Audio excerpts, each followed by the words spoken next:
Hello everybody and welcome to Romancefull's Tarot. I'm about to begin here with a reading. Now this reading, it being a general reading, it might not resonate with everybody, so it's really important that you take whatever resonates with you and you simply leave the rest of it aside, especially in this type of reading. If ever you would like to have your own personal reading, you can contact me at romancefulltarot@gmail.com. It'll be my great pleasure to assist you in finding the answers to your questions. Also, if you have not yet subscribed to the channel, please do take a brief moment of your time to click to the subscribe button to show your support to the channel and to myself, and it would be greatly appreciated. So we're going to begin this reading.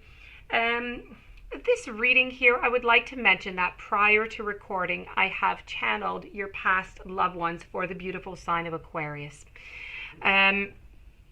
These are messages. They are warnings. Sometimes we need, blessings. Sometimes we need warnings. Warnings help us to bring to what is from the unconscious to the conscious. It helps us remove any blockages, any barriers, any boundaries. It helps us move. You have to remember that, your past loved one, they know what your soul path is now. They know what your path is. Your guide is there. Your spirit is there. They are just, they all know where you're going, what you're up to, what you need to do next, and what your challenges are. So they are going to give you 3 warnings on some more specific issues or challenges that you might have right now to get over, to get back on, to have a smoother journey, let's put it that way, or to get back on track for some of you who might have just kind of deviated off of your path for a little bit. So I'm going to turn these over. That being said, these are channeled messages. These are the messages from the people who have answered, your past loved ones who have answered to my calling. So maybe 1 will resonate, maybe 2, maybe 3. It really depends on who it is that has answered me to give you a message. So I'm going to turn these over. We're going to be talking about death. We're going to be talking about guilt. We're going to be talking about some loneliness, and that one I'm going to turn at the very end. So let's begin over here with the death over here.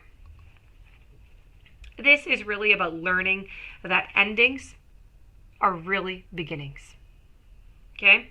You are in a stage now where you need to really realize that whenever there is a death, whenever there's an ending to something, there was necessarily a beginning. But you need to move forth into that new cycle of beginning. And I know that beginning can be really, really scary. There's a lot of fear, but you need to start that new beginning. Death is simply an illusion. It is a fact of life that the human body that we use to travel to Earth must eventually stop working. It's a fact, but it's not meant to exist forever. The energy and consciousness that inhabited that body is free and it returns to its natural home, but it never, ever, ever, okay? Please remember what I'm going to tell you. It's very important. Your past loved ones want you to know that they never abandon you. Never. Learn to view death as merely as a change, and everything must change because stagnancy extinguishes progress. And the same is true for a relationship or even a career. A soul lesson may be completed, and it is time to move beyond this point of familiarity and expand into new horizons of learning, of development. This is a wonderful opportunity to thank those souls in your life who have shared part of your path and who have taught you so much up to now. We're going to move on to the following message, and the following message is about guilt. This is about releasing any beliefs that no longer assist your soul's growth right now.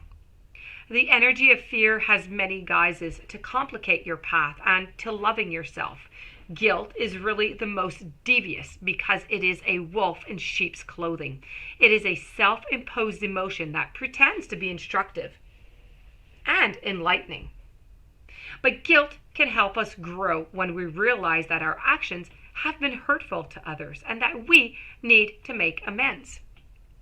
After we do so, though, it's time to learn from the behavior and move on. The problem arises when we hold on to a guilty feeling that serves no purpose other than promoting self-destructiveness and low self-esteem. Now, no one is perfect and everyone makes mistakes. Guilt is not always rational, but if you examine it subjectively, you need to act on it and you need to release it. It becomes a temporary emotion. Long held, guilty feelings are never good and they will create a roadblock to self-love and happiness. You must continually scan your current emotions for any guilty feelings and bring them to the surface for analysis. Healthy guilt is a warning that action should be taken. Irrational guilt needs to simply be released. Now we're going to move on to the final message, which is about loneliness. You must know, you must realize that you are never alone. This is a message that's coming to you from your past loved ones because you must be reminded that there is a difference between being lonely and being alone. Feelings of loneliness originate from a sense of not appreciating the most important person in your life, and that person is you. If solitude seems like an affliction, you need to work on creating a healthy relationship with yourself. And only then will you attract others who will nurture your soul.